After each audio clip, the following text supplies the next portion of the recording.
Hoje, você já percebeu aí quem está aqui com a gente, pastor e deputado Marco Feliciano. Cara, muito bem-vindo, muito bom te receber. Até que um dia a gente sentou numa mesa para conversar. Oxe, e como eu disse para o meu pessoal que eu chamei agora para assistir, foi uma surpresa para mim. Eu não sabia que era com você a conversa. Te acompanho, sou fissurado em recortes de internet. Seus debates são muito edificantes, interessantes e polêmicos. Verdade. Eu falei, será que um dia vão lembrar do velhinho aqui? E chegou o dia. Cara, muito bom. Eu vou começar perguntando sobre qual a formação do Marco Feliciano, mas não na academia, estou falando como gente, para ele ser essa pessoa conhecida no Brasil inteiro, no mundo inteiro, hoje. Como é que começa? Você se converteu, você nasceu na igreja, se converteu, quando, onde, como é que é essa história? César, eu venho de uma família extremamente pobre, uma família até grande, né, para o tamanho da nossa cidade, e eu fui coroinha na igreja católica. Eu congregava na paróquia Cristo Rei com o Padre Ângelo. Com 6 anos de idade eu tive uma experiência dentro da igreja católica, eu já contei isso em vários podcasts, e eu senti uma vocação desde criança. Com 9 anos de idade, eu li a Bíblia toda, de capa a capa, a Bíblia Ave Maria. Caramba. Era a Bíblia católica, a patroa da minha mãe emprestou para eu poder fazer a primeira comunhão. Fui um dos primeiros meninos do estado de São Paulo a fazer a primeira comunhão com idade baixa. Novinho, criança. Muito novo. Né? Minha mãe achava que eu ia ser padre. Né? Eu tenho uma história, eu nasci no dia 12 de outubro, que é uma data religiosa. Minha mãe era devota de Nossa Senhora do Perpétuo Socorro. Meu avô tem na história dele que ele recebeu um milagre em Aparecido do Norte. Aí eu venho nascer no dia de Nossa Senhora. Uhum. Então a família achava que eu nasci para esse propósito. Né? Ainda bem que Jesus entrou no meio do caminho. Em vez do Brasil ter um padre, tem um pastor pentecostal. Né? E como que foi essa conversão? Eu tinha 13 para 14 anos. Eu era um rapaz já com problema de drogas. Eu era droga dependente nessa época. Trabalhava numa empresa na minha cidade chamada Agropecuária J. Mendonça. Eu era office boy. E lá eu conheci um rapaz que era da Assembleia de Deus, que trabalhava lá. E a gente ficava na mesma sala. Eu ficava no chão fazendo arquivo. Na época de arquivo, os jovens aí tem que dar um Google para saber o que é arquivo. Né? Enquanto eu fazia o arquivo, ele assoviava uma música, e aquela música entrou no meu coração e eu comecei a chorar. Ele me viu chorando, se levantou. Você nem sabia a letra da música. Não sabia o que era. A melodia me tocou. E ele falou, por que você está chorando? Eu falei assim, essa música que você está tocando, você está assoviando, ela mexeu comigo. O que é? Ele disse, é um hino. Era o louvor, Deus está aqui. Aquele corinho antigo. Tão certo como o ar que eu respiro? Esse aí. Deus está aqui. Tão certo como o ar que eu respiro. Esse louvor. Quando ele cantou para mim, aí eu desabei em prantos, né? Filho de mãe solteira, tinha tido uma experiência daquele dia muito ruim, né? Eu encontrei um irmão meu biológico dentro do elevador do prédio onde a gente trabalhava. E quando a porta fechou, eu falei para ele, nós somos irmãos.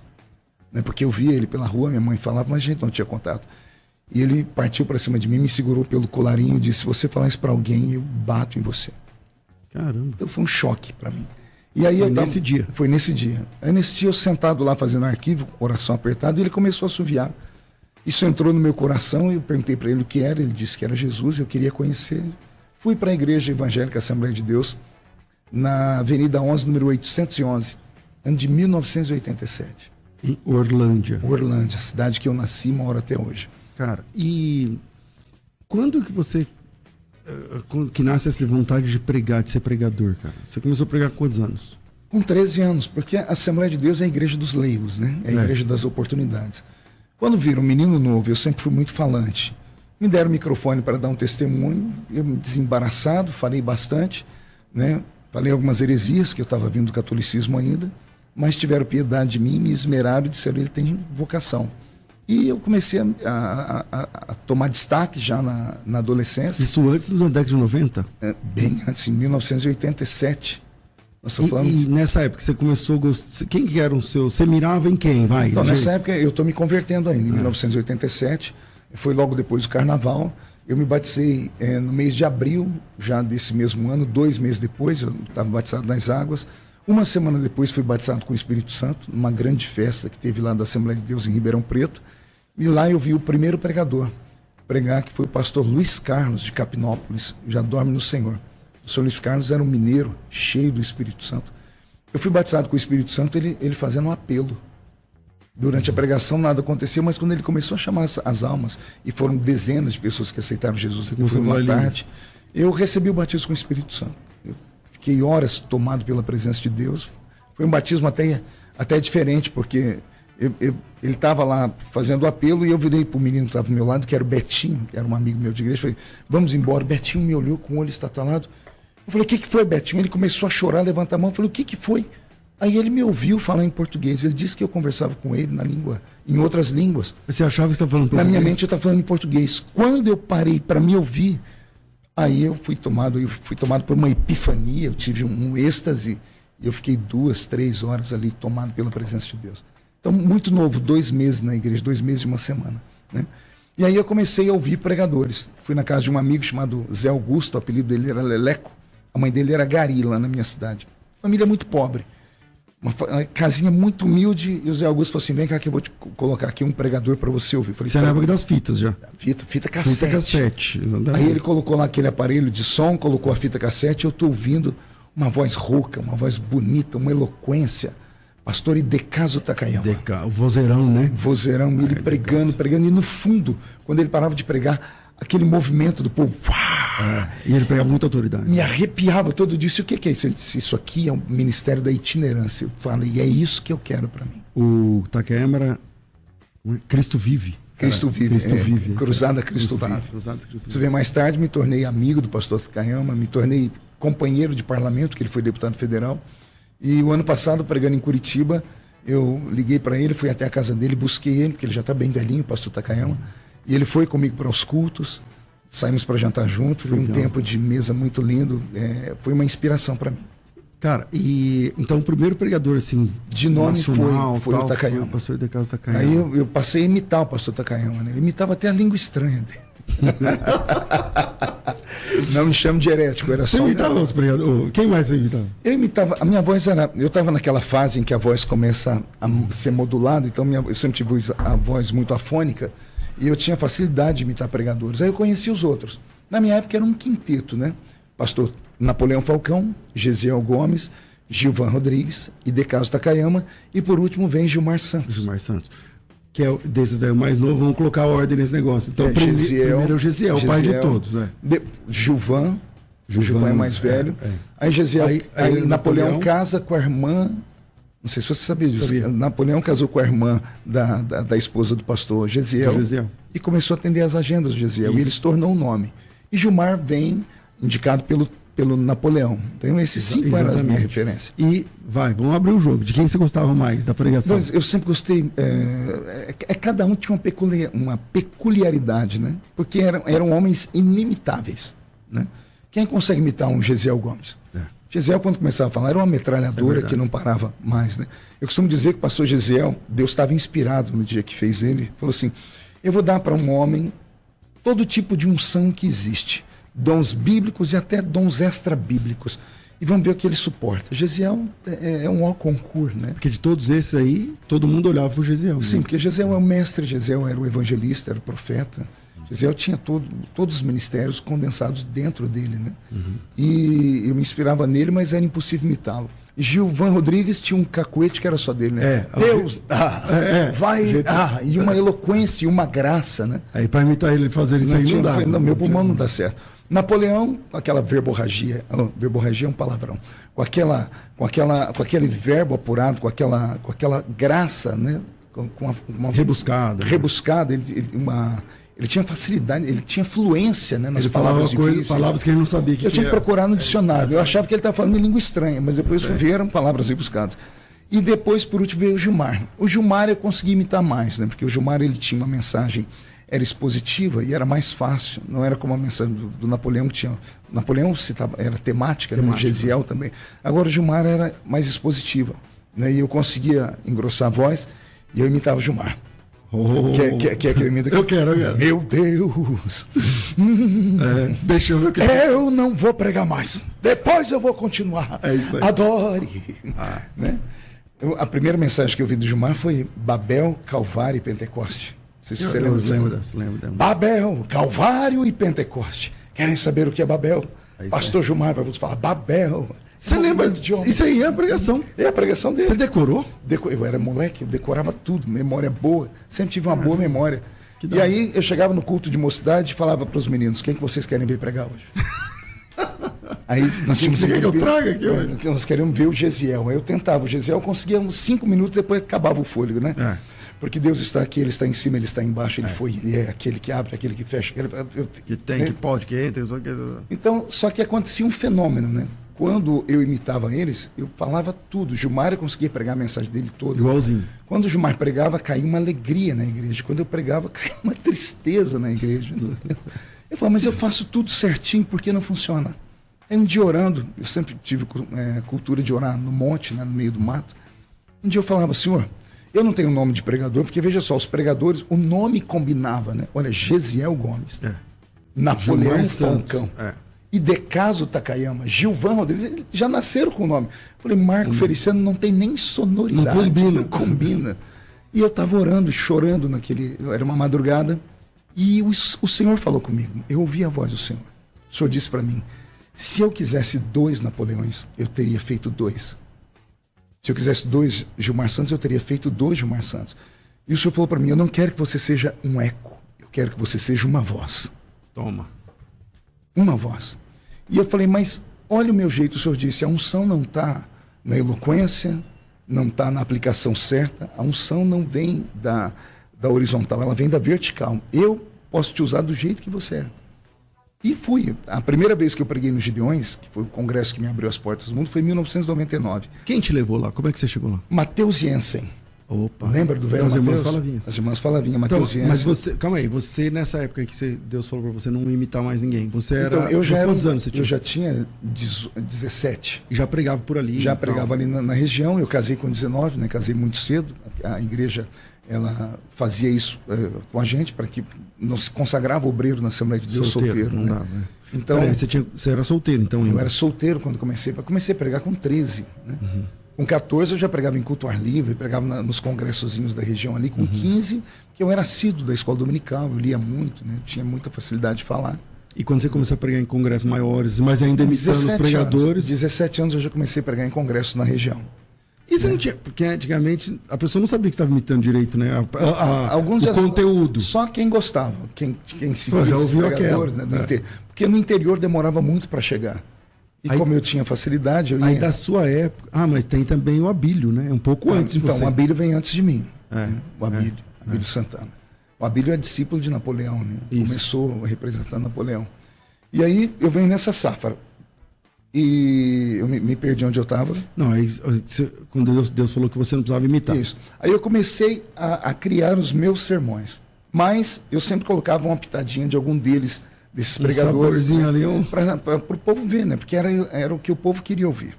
Quando a porta se abriu para mim como pregador desse maior evento do Brasil, que era o Gideões, eu tinha 25 anos. Pelo Mateusiense, então. Pelo Mateusiense. Mateus me viu pregar no Paraná. Essa aqui é uma história interessante. Eu estava pregando numa cidadezinha chamada Mauá da Serra. Mauá da Serra é uma corritela.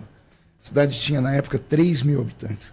Quando eu parei em Londrina e peguei um outro ônibus, fui até a cidadezinha, parei na rodoviária. Quando eu desci com a mala e vi aquela cidade que só tinha uma única rua asfaltada, eu falei, eu não nasci para ser pregador. Porque eu só navegava nos córregos, né? E a gente sonha com os mares.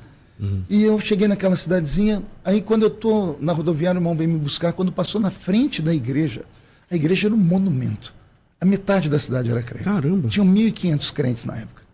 E aí eu estou pregando no culto à noite, quem é que entra pela porta da igreja no Paraná, na cidade de Mauá da Serra? Mateus Jensen. Não conhecia ainda. Mateus entrou com equipamento e ele transmitiu o culto pela rádio Marumbi. Pessoal... eram 2 rádios, era a Rádio Marumbi e a Nova de Paz. Isso, Nova de Paz. Explica quem que é Mateus Jensen para o pessoal. Vamos lá, Mateus Jensen foi um dos maiores evangelistas do Brasil e o pioneiro na questão de rádio dentro das Assembleias de Deus.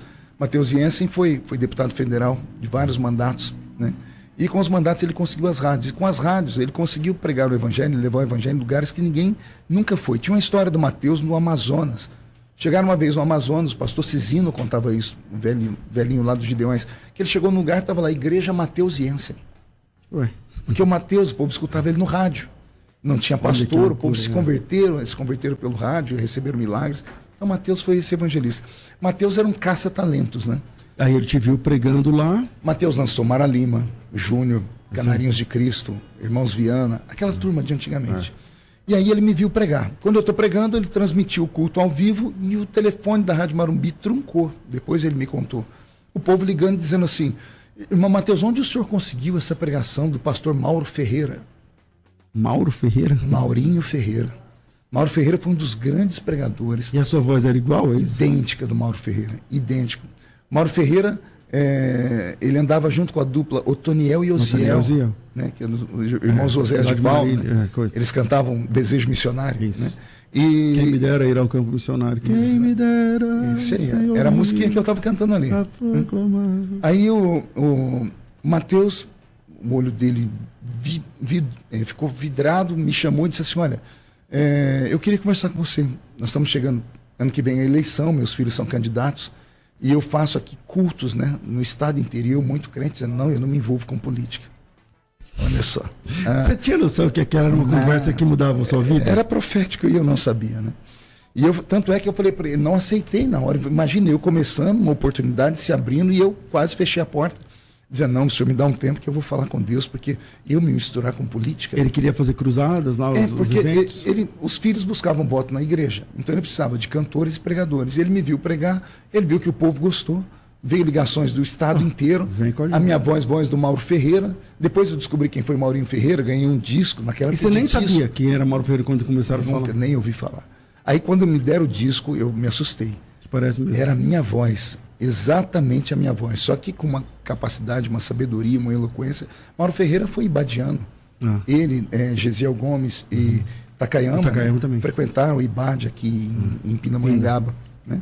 Então, o Maurinho tinha um irmão que era pastor aqui em São Paulo, Moacir Ferreira, acho que é Moacir Ferreira, era um grande pastor aqui. Bom, enfim, Mateus me deu o telefone dele e eu recebi uma confirmação profética, que se eu for contar aqui vai tomar muito tempo, e fui atender o Mateus. Aí eu preguei por 3 meses no Paraná. Era de manhã, de tarde, de noite. Eu morava dentro de uma van. Eu, Júnior, os Canarinhos, os irmãos Viana, a gente ia de cidade em cidade fazendo cultos. Como o Mateus tinha a potência da rádio, onde anunciava, falava, fervia. A Assembleia de Deus enchia. E eu preguei por 3 meses, eu preguei acho que em 60 cidades do Paraná, e todos os cultos ele transmitia pela Rádio Marumbi. O Paraná foi incendiado, né? Que era um menino novo, pregando com uma eloquência e tal. E o Mateus me fez uma promessa, ele disse, olha, se os meus filhos ganharem, me faz um pedido. Eu disse, meu pedido? Eu queria pregar nos Gideões. Era um pedido quase impossível, né? Menino do meio do mato. Aí você já era solteiro ainda? Era solteiro? Não, já estava casado, tenho 25 anos agora, né? Tinha 24 anos. Aí o Mateus disse, se os meus filhos ganharem, eu te coloco nos Gideões. Naquela eleição, os filhos dele teve mais voto do que nas eleições anteriores, mas por conta de coligação partidária não entraram. Mas mesmo assim o Mateus me ligou e disse assim, eu quero te agradecer e eu vou realizar o seu sonho. Já liguei para o Cisino e você vai pregar nos Gideões o ano que vem, no mês de abril. Aí eu me preparei. Aí a gente está falando de que 99. Isso ele falou comigo em 98 e em 99 eu fui para os Gideões. Você frequentava lá antes dos Gideões? Eu já tinha ido várias vezes lá, mas só ouvindo, né? Nunca sonhei um dia estar no púlpito. Aí em 99 eu fui com a caravana da igreja, despesa paga tudo por mim, eu e minha esposa, recém-casados, andando de ônibus, de Balneário para Camboriú, tinha um ônibus que era o amarelinho, que levava a gente. Né? No primeiro culto eu perdi a Bíblia. Sério? Com o sermão escrito, com tudo, né? Depois de orado horas, escrito. Você escreveu tudo, você ia pregar e perdeu? Apontamentos, e perdi a Bíblia antes de chegar no culto. Minha esposa sentou no banco do ônibus, eu fiquei em pé, e ela de saia, colocou o paletó, colocou a Bíblia, e como estava muito quente, eu tirei o paletó. Colocou em cima do paletó. Quando ela levantou, ela catou o paletó, esqueceu a Bíblia escorregou e ficou debaixo do banco. Quando eu cheguei no culto, cadê a Bíblia? Cadê o sermão? Aí o pastor Isaías, né, que era um dos grandes dirigentes dos Gideões, hoje ele é pastor, acho que na Argentina ou na Bolívia, ele ficou sabendo da minha história, eu falei que perdi a Bíblia, ele falou assim, quero ver se você é pregador agora, e me deu uma Bíblia lá que ele tirou do plástico. Uma Bíblia e eu preguei numa tenda, que ficava de frente ao ginásio. O ginásio não era daquele tamanho ainda, não havia passado por reformas, e eu caí na graça do coração do povo. O povo gostou, e aí falaram para o pastor Cisino, aí era para eu pregar só nesse culto. Aí me levaram para pregar no ginásio nesse mesmo ano. Então, no mesmo ano que era para você pregar só na tenda, em volta, só... Aí... Me levaram para o ginásio no domingo à tarde. Era o intervalo dos cultos. Né? E eu sentei lá, 2 horas da tarde, estou sentado quietinho. Eu lembro que um dos genros, o pastor Cisino, olhou para mim e disse assim: filho, você pode sentar lá atrás? Eu disse: por quê? Porque aqui é só para os pregadores. Eu disse: mas eu sou pregador. Ele olhou o óculos, abaixou e disse: mas você não tem cara de pregador. Mas eu fiquei ali. Aí quando me deram a oportunidade, aí eu preguei a mensagem, não por força nem por violência, mas pelo meu espírito. Os 4 poderes que lutam pela vida de missionário. Não era pela força física, nem pela força intelectual, nem pela força dessas forças humanas, mas pelo poder do Espírito do Senhor. Isso foi há 27 anos atrás. E aquela mensagem abriu as portas dos Gideões. No ano seguinte... Não existia internet. Eu sou pregador antes da internet. Então, como é que isso aí ganhou o Brasil? O pastor Cisino, que eram as fitas. O pastor Cisino gostou de mim. E não tinha fita dessas pregações, porque eu não era o pregador oficial. Tanto é que a primeira pregação no ginásio não tem. Não gravava tudo, né? Desses dias atrás eu encontrei uma fita. Um irmão me deu uma fita lá no Paraná que ele gravou, né? Dá até tristeza de ouvir, né? Não sou eu que estou pregando. Não falei tanta besteira assim, né? Mas era eu, lá há 27 anos atrás. Aí, pastor César, no ano seguinte eu voltei, no ano de 2000. Aí eu voltei convidado pelo pastor Cisino. Oficial. Aí nesse ano eu estava orando e falei: Senhor, eu vou crer no que o Senhor falou comigo lá no monte, que o Senhor vai me usar do meu jeito. E naquele ano eu preguei uma mensagem que dividiu águas, não apenas dos Gideões, mas do Brasil. Eu preguei o sonho de José. E o sonho de José era uma pregação de lágrimas, não era uma pregação de grito. Imagina, num congresso onde só tinha aquele fervor pentecostal, aquele grito, eu venho contando história. Né? E eu, quando estou narrando a história de José, o ginásio todo parou, todos pararam, a rádio, todos que estavam ouvindo pararam para ouvir, porque eu comecei contando história de maneira muito didática. E conseguiu a atenção de todo mundo. A atenção da criança, do velho. E Deus, para me coroar, no meio da pregação, levantou um paralítico. Eu não orei por ele, eu não estendi a mão por ele, só vieram trazendo. Ele era um menino, ele estava cheio de equipamento nas pernas, e a mãe trouxe os aparelhos, o moleque correu no púlpito. Então, aquela mensagem correu o Brasil não por causa da mensagem. Todo mundo queria ver o paralítico que andou. Aí, as pessoas compraram por causa do paralítico, mas a mensagem entrou no coração do Brasil inteiro. É uma das mensagens que até hoje foi uma das mensagens mais ouvidas na história do pentecostalismo brasileiro, o sonho de José. Tanto é que eu tive que regravar a mensagem, porque nós não tínhamos mais... A matriz dela, que foi em VHS, rompeu, não saia mais imagem. Aí eu regravei ela no Rio de Janeiro, lá no Rio Centro, e sempre foi assim uma explosão. Cara, ali nasceu. E mudou sua vida, né? Isso. Mudou a minha vida. Acho que mudou o conceito sobre pastores. Porque eu sou um menino. Eu chego numa época que só 5 grandes pregadores pregavam no país inteiro. Aí surge um elemento surpresa. Um menino que não tem mãe crente, que não tem pai crente, que não tem um pastor que ele apoia, sem pedigree, sem nada. E eu caí no coração do pastor Cisino. O pastor Cisino me chamava, até antes de morrer, me chamava de Marquinho. Para ele eu sempre fui o Marquinho. O menino da roça, da Vila Tatu, né, o ex-cortador de cana-de-açúcar, que ele caiu no coração do velho. A minha fita nos Gideões passou a ser a fita mais vendida da história dos Gideões. Caramba. E de lá para cá, esse ano, agora de 2025, agora no mês de abril, eu vou completar, se Deus permitir, né, se ficar vivo até lá, 27 anos pregando consecutivamente no mesmo púlpito. E você lançou a moda do colete, né? Do coletinho por baixo do coisa, e daqui a pouco os pregadores todos pregando de colete. Depois você começou a deixar o cabelo crescer. Calma, e o pessoal começou... Antes do colete teve suspensório. É verdade, é o suspensório que eu ia lembrar. Eu ressuscitei as fábricas de suspensório no mundo. É isso aí, é verdade. Aí todo mundo começou a usar suspensório. Na primeira você já foi de suspensório? Não, foi em 2000. Em 2000 eu já fui. 99 não. Mas você já usava por... Ou você lançou lá mesmo? Um irmão me deu um suspensório, porque eu tinha... não sei se você lembra, na nossa época a gente não comprava terno. A gente mandava fazer. Mandava fazer. Aí o terno era feito em cima da barriga. Uhum. E quando eu pregava, a barriga ia murchando, a calça descia. Então eu levantava a calça. Ficava levantando a calça. Um dia um irmão falou, você já viu uma pregação sua? Eu falei, por quê? Eu contei, você levantou a sua calça mais de 60 vezes. Eu falei, e como é que eu resolvo isso? Ele falou assim, vou te dar um presente. Me deu um suspensório. Então o suspensório era para segurar a calça. Não era um adereço, não era vaidade. Mas virou depois um negócio Acabou virando, porque uma vez fui pregar em Boston, num congresso de adolescentes, tinha lá 900 adolescentes. Quando eu tirei o paletó, né, porque o pessoal falava, ele vai pregando mesmo, mas quando ele tira o paletó é que Deus pegou ele. Quando eu tirei o paletó e me ajeitei o suspensório, na minha frente uns 50 garotos tiraram o paletó e se ajeitaram com o suspensório. Fizeram uma homenagem. Eles estavam no suspensório. Acabou o culto, né? Também foi uma alegria, foi uma glória. Então, isso virou uma marca. Aí depois, eu mexi no cabelo. Aí depois eu coloquei lente de contato, verde, azul. Aí eu coloquei essa pulseira, que não sai do meu braço já tem décadas. Aí eu parei de pregar de paletó. Aí eu virei o nosso meio religioso do avesso. Eu fiz a juventude pensar e os velhos repensarem. Né? Porque eu via a igreja lá na frente. Eu via o futuro. E o futuro que eu via não era um futuro que agradava. Porque eu via a hipocrisia da minha geração achar que a unção estava na roupa ou no cabelo. E eu falei, eu não posso passar essa imagem para eles. Eu tenho que provar para eles que a unção não está... Deus não está me usando por causa da gravata, não é por causa disso, não é por causa da minha aparência. É uma chamada específica. Aí, eu sabia o preço que eu ia pagar. Porque vem o boleto, né? Avaliei os prós e os contras e cheguei à seguinte conclusão: vale a pena pagar o preço. Eu estava em evidência, minha agenda era extremamente concorrida, quem me queria tinha que me aceitar do jeito que eu era. Bom, vamos dividir em duas partes.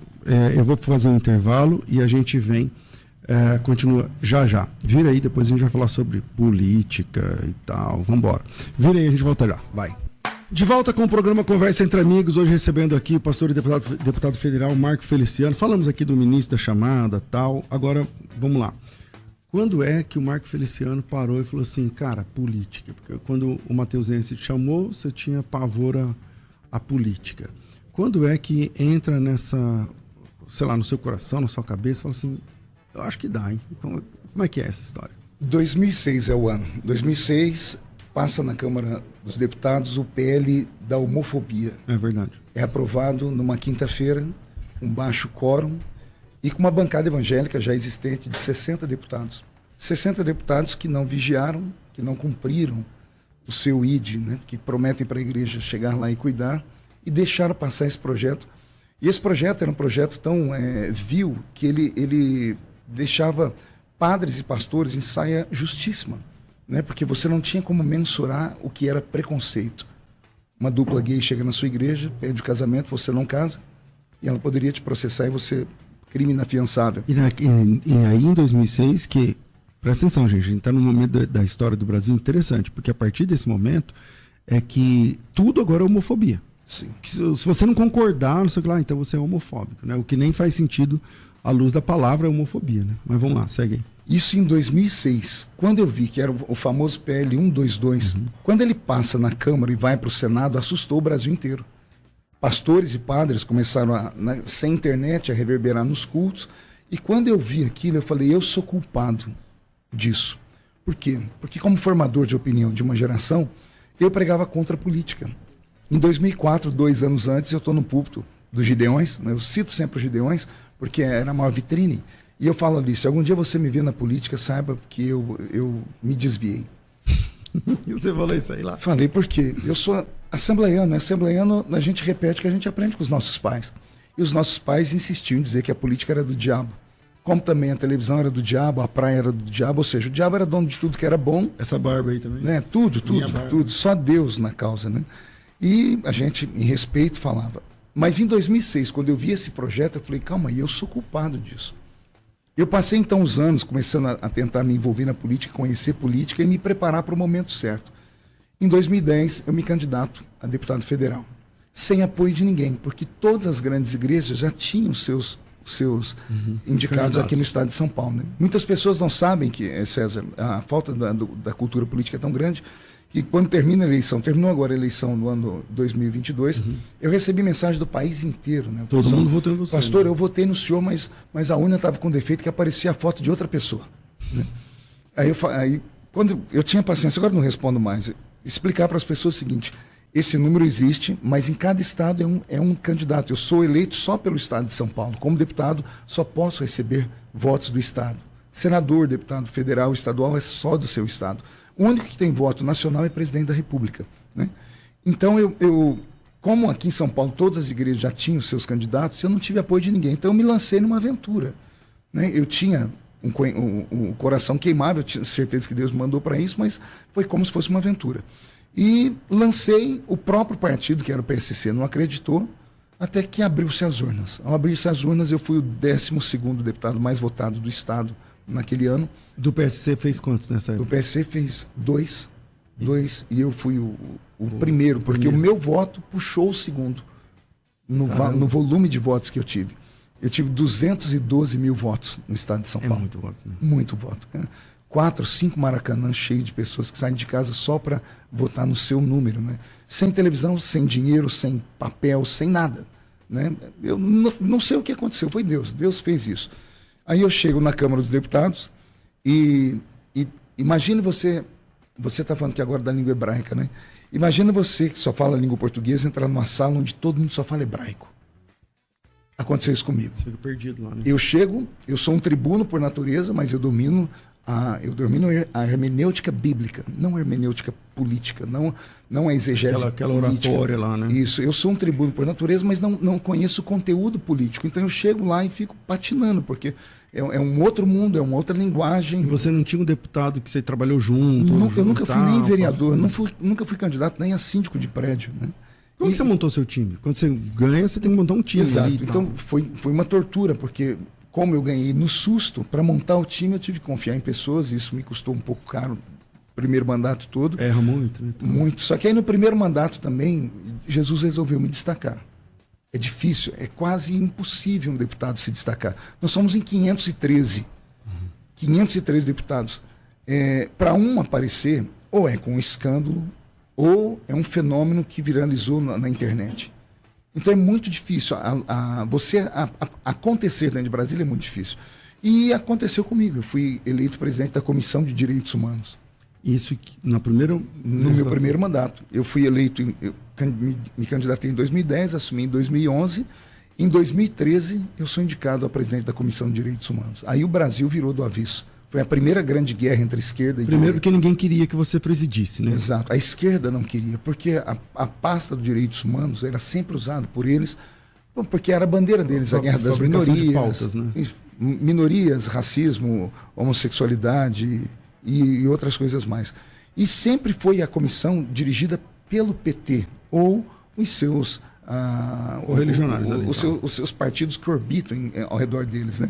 E só que naquele ano, como era véspera de eleição já, em 2014 ia ter novas eleições, o PT, pensando na frente, negociou aquela comissão, que era uma comissão pequena e inexpressiva, pegou uma comissão grande e o meu partido, que era o PSC, que era um dos menores da casa, ficou com a comissão. E quando me indicaram um pastor, presidente da Comissão de Direitos Humanos, Jean Willis, na época, o deputado BBB, foi para a internet e colocou lá, só faltavam colocar um pastor fundamentalista, racista, e todos os istas deles, né? E era eu. E a verdade, aí o maior rolo lá, briga lá com o Jean Willis. O Jean Willis foi o meu antípoda, né? E aí ele, porque ele representava o movimento, né? E eu fiquei firme naquela época, não esmoreci, aguentei todas as perseguições e me tornei conhecido. Eu fiquei 90 dias no Jornal Nacional. Até hoje, na revista Veja, nas páginas amarelas, acho que só 3 pastores deram entrevista. Pastor Malafaia, pastor R.R. Soares, missionário, e eu. Então, eu me tornei uma personalidade do dia para a noite. Eu dei entrevistas em revistas, rádio, televisão, tudo que você imagina. Eu tenho um acervo dessa época, né? Uhum. E como que foi a repercussão disso? Porque teve muita perseguição também. Eu lembro que o pessoal fazia muita...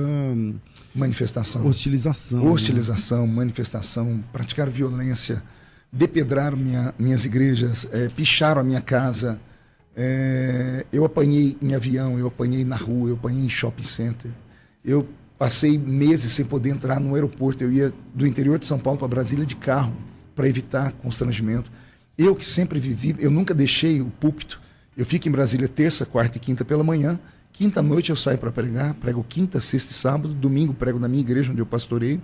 E segunda-feira é o dia que eu descanso. Então eu nunca parei. Eu estou na política há 16 anos. São 16 anos com essa vida, né? E por isso, talvez seja por isso que Deus abençoou tanto e hoje as pessoas acreditam que é possível mandar um religioso para a política. né? Porque a minha história se tornou um modelo, né? Tanto é que hoje nós temos uma bancada evangélica com 112 pastores. Né? Só no Senado nós temos... Mas eu lembro que começou, por exemplo, ter um culto. Eu vi um culto que era tipo ao ar livre, assim, eu não lembro como que era, tipo um evento, uma cruzada, alguma coisa assim.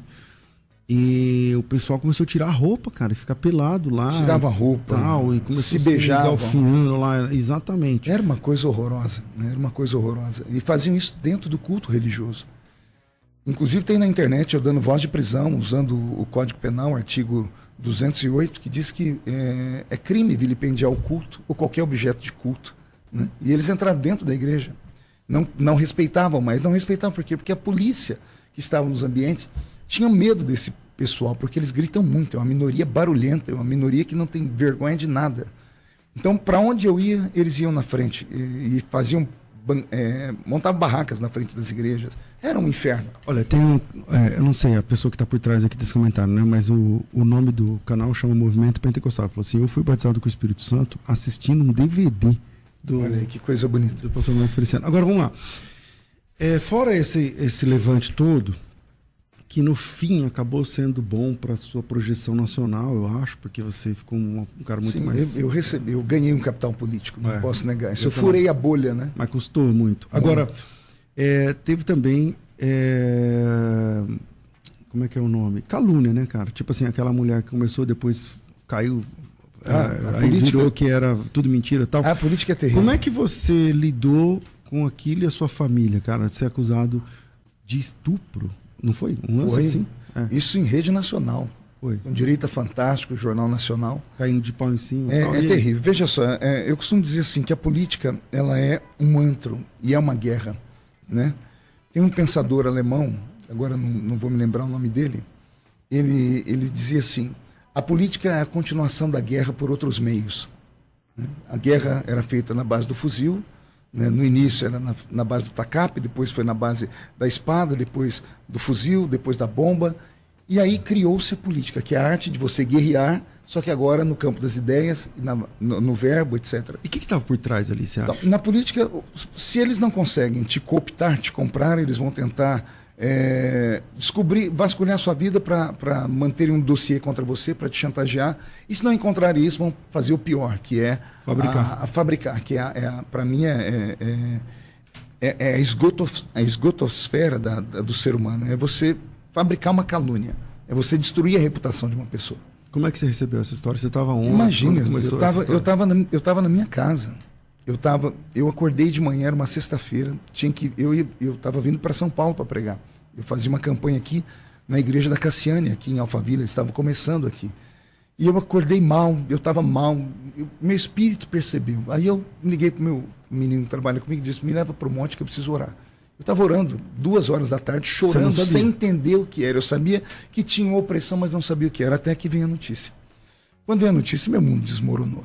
Imagina um pastor ser acusado de estupro, de tentativa de estupro, na verdade, por uma menina de 22 anos. Né? Mais tarde nós descobrimos que por trás disso tinha um grupo político.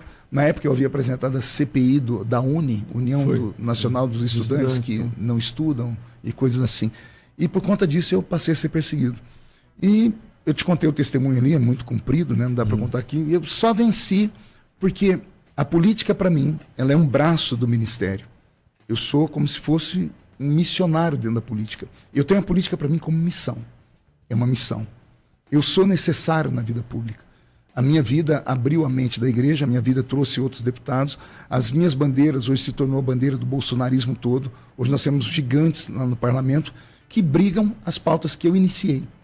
E quando eu iniciei essas pautas, quem colou em mim na época foi Jair Messias Bolsonaro. Então começamos juntos essa batalha, né? E hoje nós temos, graças a Deus, aí, conservadores no país inteiro.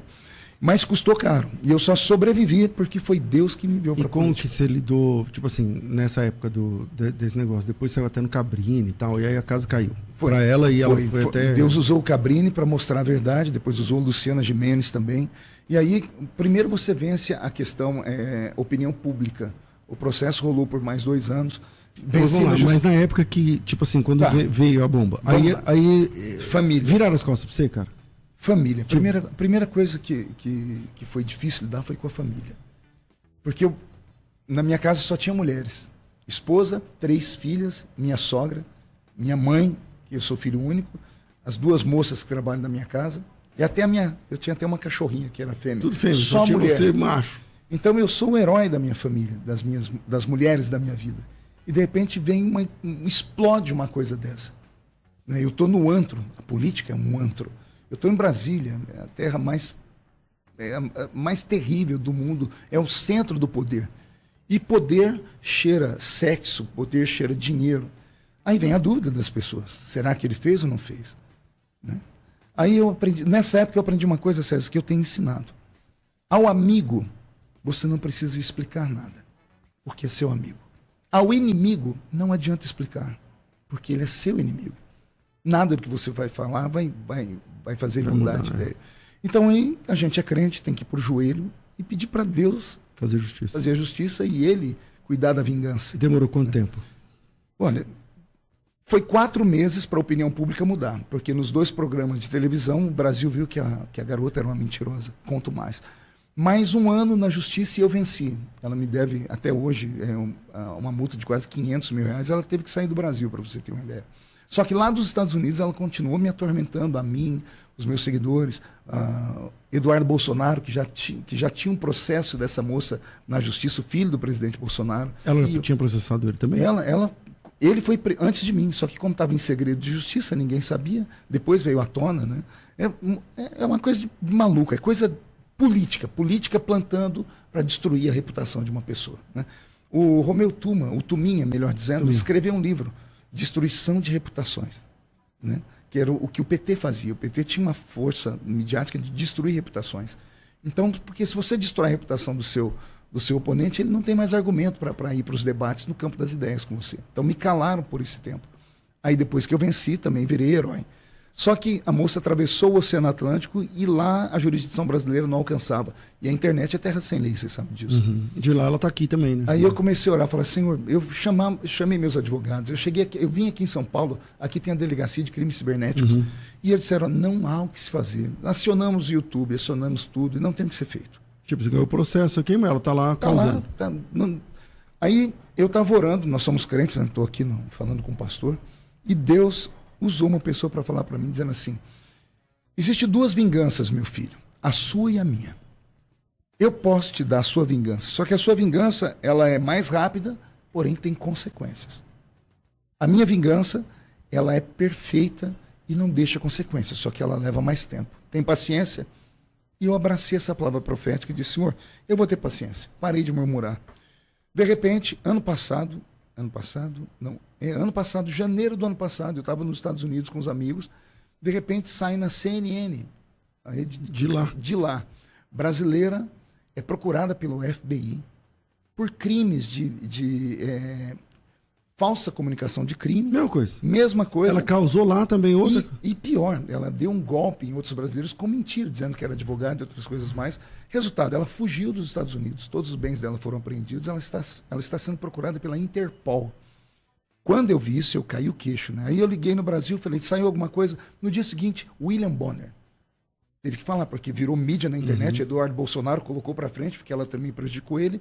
O William Bonner é obrigado a falar que uma brasileira, uma jornalista, teve que citar o nome dela para o brasileiro lembrar, teve que falar a mesma pessoa que acusou o deputado federal, o pastor Marco Feliciano, que venceu o processo contra ela. Graças a Deus. Aí, 10 anos depois. Então, atravessar esses 10 anos não foi fácil. Né? Mas a vingança do Senhor é perfeita. Imagina, uma moça do Brasil sendo agora perseguida pela polícia mais ferrada do mundo. Né? Uma criminosa internacional. Não pode pegar um voo internacional mais. Não pode fazer mais nada, nem na internet. Então, Deus faz essas coisas. Né? E a política tem esses altos e baixos. Então, não é fácil. Eu só estou na política porque o Senhor me mandou para lá. Nós temos exemplo de pessoas que foram para a política, como a Flor de Lis, e quando chegaram lá eu avisei, cuidado, isso aqui não é brincadeira. Né? Um crente se envolver na vida pública, se você está me ouvindo agora e pensa em ser político, ore a Deus primeiro.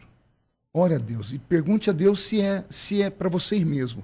Não vá pela emoção, não vá achando que você vai mudar o mundo, porque é muito complicado, mas é porque é um antro. Eu só estou de pé porque Deus me protegeu, porque Deus me enviou para lá. Bom, eu queria fazer perguntas agora sobre essa situação do Bolsonaro, mas infelizmente o tempo não dá. Mas só agora, porque agora o Alexandre de Moraes abriu o sigilo, né, do processo que está lá, o Mauro Cid, e começaram a aparecer um monte de coisa, vídeo e áudio, não sei o que e tal. O que você acha que vai acontecer?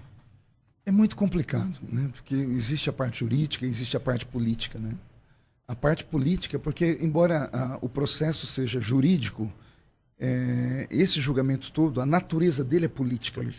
Como é uma natureza política, existe vingança, né? Todo mundo, isso está envolvido em vingança, né? As pessoas às vezes olham o Alexandre de Moraes, né, e falam tudo sobre ele, criar aqui um pensamento só para quem está nos ouvindo, para tentar entender a mente de Alexandre de Moraes. E entenda, não estou defendendo ele não, só estou querendo que vocês entendam por que ele age dessa maneira tão visceral. Imagine você alcançar o maior cargo de uma profissão no país, que é ministro do Supremo Tribunal Federal. Isso é quase melhor do que ser presidente da República. O presidente da República precisa de voto, de 4 em 4 anos ele tem que tentar e só pode ser duas vezes. Agora, ministro do Supremo Tribunal Federal é ad eterno. Ele tem um bom salário, todo mundo sabe como funciona o judiciário brasileiro, né? Tem tudo, você tem nome, você tem dinheiro, você chegou no ápice, as pessoas dependem de você, todo mundo presta continência para você. Você na esfera humana, no último topo, degrau. Né? É quase um quarto membro da Trindade. Tá lá. Imagina você ter tudo isso e não poder fazer uma coisa. Pergunte o quê? O quê? Você não poder entrar num restaurante com a sua família. É isso aí. Você não poder ir numa praia. Você não poder viajar. Você está lá em Roma. É isso aí. E tem alguém enchendo suas paciências. Então, o efeito da briga, né, da polarização, os apelidos que colocaram nele, criou nele um ódio. Alexandre de Moraes, ele tem ódio do bolsonarismo, ele pode nunca assumir isso. Ele tem ódio das pessoas que foram contra ele, que falaram contra ele. Então, existe um revanchismo por trás disso. Mas você acha que... Bom, eu acho que não dá nem tempo mais. Bom, mas eu quero... O que eu penso? Vou falar aqui o que eu penso. Eu torço para que Bolsonaro fique elegível para 2026, a gente caminhar ao lado do capitão. É possível? Na política brasileira tudo é possível. Nós temos um presidente que estava preso até dias atrás com todos os direitos cassados. Então tudo depende do sistema, tudo depende do momento, tudo depende do relacionamento Brasil e Estados Unidos agora. Tem o Trump aí no meio. O jogo da política não é jogo de damas, é um jogo de xadrez. Bom, Pastor Marco, obrigado por esse tempo aqui com a gente. Cara, foi muito legal, muito bom te receber e volte mais vezes. Poxa, agora eu quero voltar sempre aqui, agora que eu sei que é você. Né? Sempre que eu passar por São Paulo e tiver uma vaguinha, eu venho aqui. Tem muita coisa para falar. Eu acredito no Brasil e mais, eu acredito na igreja brasileira. Ontem eu terminei o culto pregando lá no Rio de Janeiro e eu falava sobre isso. Eu dizia às pessoas que o brasileiro acho que é um dos poucos povos do mundo que não tem um sangue puro. Quem é o brasileiro nativo? É o índio. Né? Nós estamos aí, nós temos 1 milhão de índios no universo de 220 milhões de habitantes. Então, o brasileiro, o sangue dele não é puro. Por que não é puro? Porque é uma miscigenação de raças. Né? Você chega num lugar, tem brasileiro de todas as cores, de todos os tamanhos, de todas as formas. Isso, para mim, é profético. Talvez por isso o brasileiro é querido em todos os lugares que chegue. E eu creio que Deus tem um compromisso com a sua igreja nessa reta final, com a igreja brasileira. Eu acredito no despertamento, acredito no avivamento, acredito no último despertar, no toque de uma trombeta para nós brasileiros. Então, você que está aí do outro lado assistindo, ouvindo, acredite. Não desista dos seus sonhos. Você que é da minha geração, ainda dá tempo. Somos cinquentões, mas estamos de pé ainda. Os 50 de hoje é o de 30 de antigamente, né? Então, Deus mudou, nos ajudou. E eu acredito nesse avivamento. Eu acredito em pessoas como você, César, que leva esse tipo de debate sério, né? Sem chocarrice, sem buscar apenas o clique, mas trazer o conhecimento. Parabéns à sua equipe e conte comigo sempre. Tamo junto. Obrigado, Deus abençoe. Eu volto às 14h com o Bom e Velho Crescendo na Fé. Amanhã é sábado, segunda-feira. Segunda-feira tem mais, tudo isso muito mais a gente faz dentro do reino, se for da vontade dele.